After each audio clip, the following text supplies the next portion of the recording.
Hey everybody, this is Joshua from Tiny House Basics. This is a quick clip of a custom build that we're working on right now in August 2020.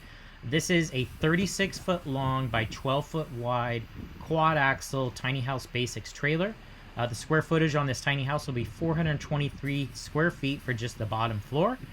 We are framing this fully out of steel so we can cut down some weight since this is a very, very large tiny house. So we will be doing the full build all the way up to completion.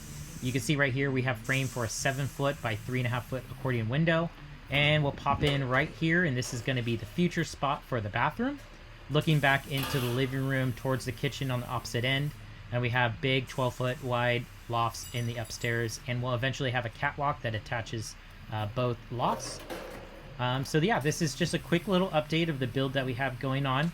We'll have some more updates coming soon, and thank you so much for tuning in, and we'll see you guys later.